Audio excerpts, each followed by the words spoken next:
Ladies and gentlemen, welcome back to the second video of today. Normally, I would just do the one mock draft on Mondays, but in the case of today, where we have some breaking news, it's time to discuss it, it's time to analyze it, and it's time to maybe unleash some of my conspiracy theories about it. Now, the big news I'm referencing, of course, is Lamar Jackson confirming today via his Twitter account that he requested a trade from the Baltimore Ravens on March 2nd, the beginning of free agency, or like right around there.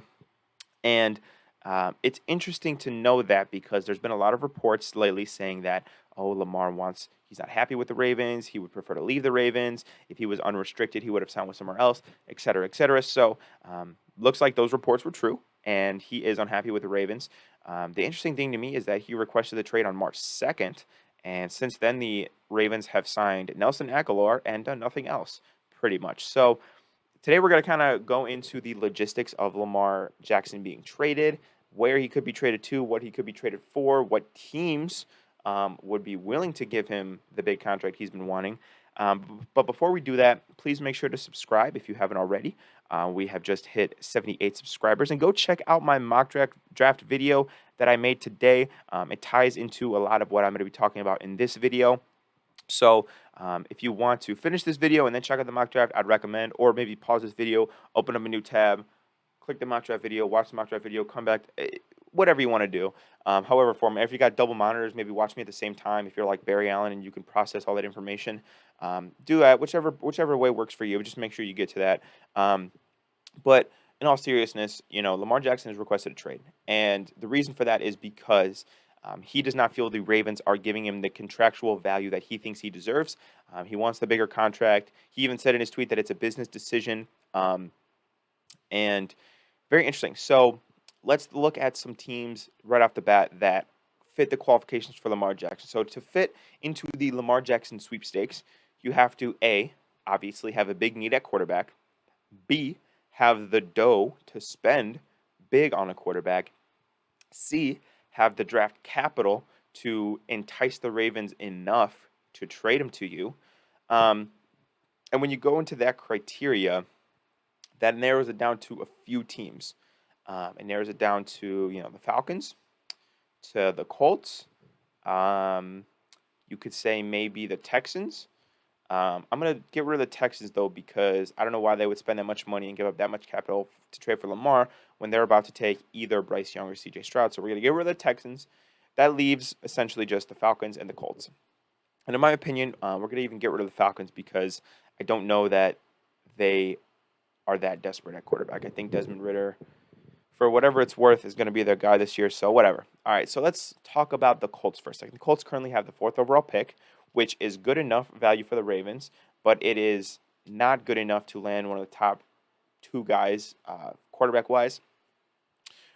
They do have a massive need at quarterback. The only quarterback they have on the roster right now is Sam Ehlinger, former 7th-round pick. So clearly, they're looking elsewhere.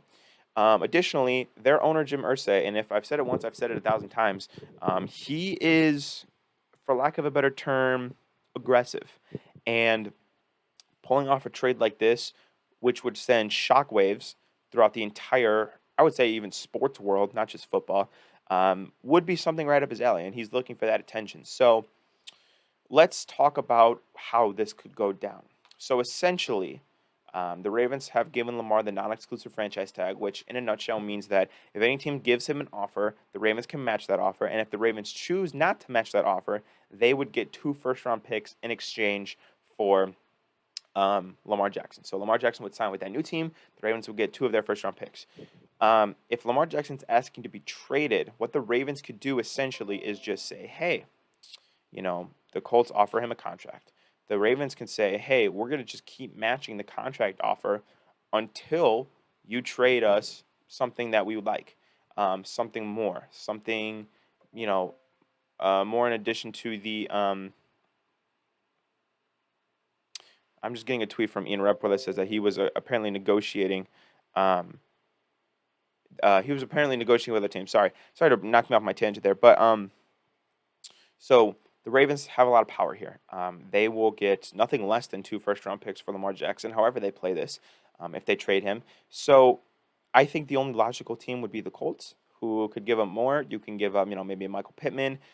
2 or 3 first round picks, maybe a couple seconds, maybe like a Quentin Nelson you could throw in there, Shaq Leonard, Alex Pierce. I think would not be a bad addition for the Ravens.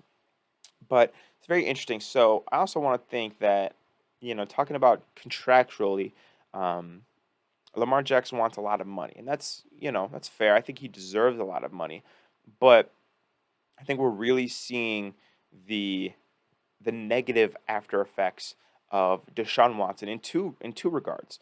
During his contract, the full guaranteed bullshit that the Browns gave him, and then the trade that they made for him, and the Russell Wilson trade. Obviously, I mean, last year there were two trades for two high profile quarterbacks, both involving second round picks or two first round picks plus, and both of them sucked ass last year. Now, will they bounce back this year? I think to some regard, yes. But when you're trading up that much capital and that much financial, um, currency for a guy, and he's just dog water in his first year. In the case of Deshaun, doesn't even play for the first 11 games.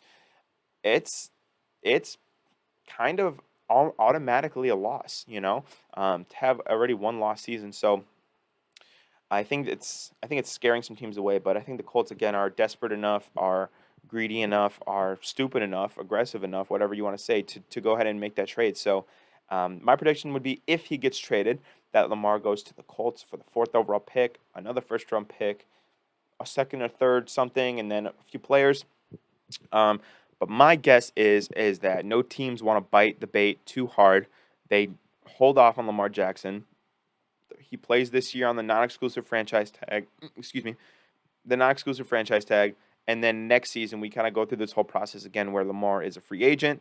I think he'd be unrestricted at that point unless the Ravens tag him again, and then we go through this whole process of, he's not getting what he wants and da da da da da da da da da. Da. So very interesting to see. But let me know what your guys' opinions are on Lamar Jackson down below. Where you think he could end up? Do you think he ends up with the Ravens? Do you think he agrees to a contract with the Ravens or a different team? What do you guys think happens? Let me know in the comments down below. Don't forget to check out the mock draft video right here, and I will catch you guys in the next video.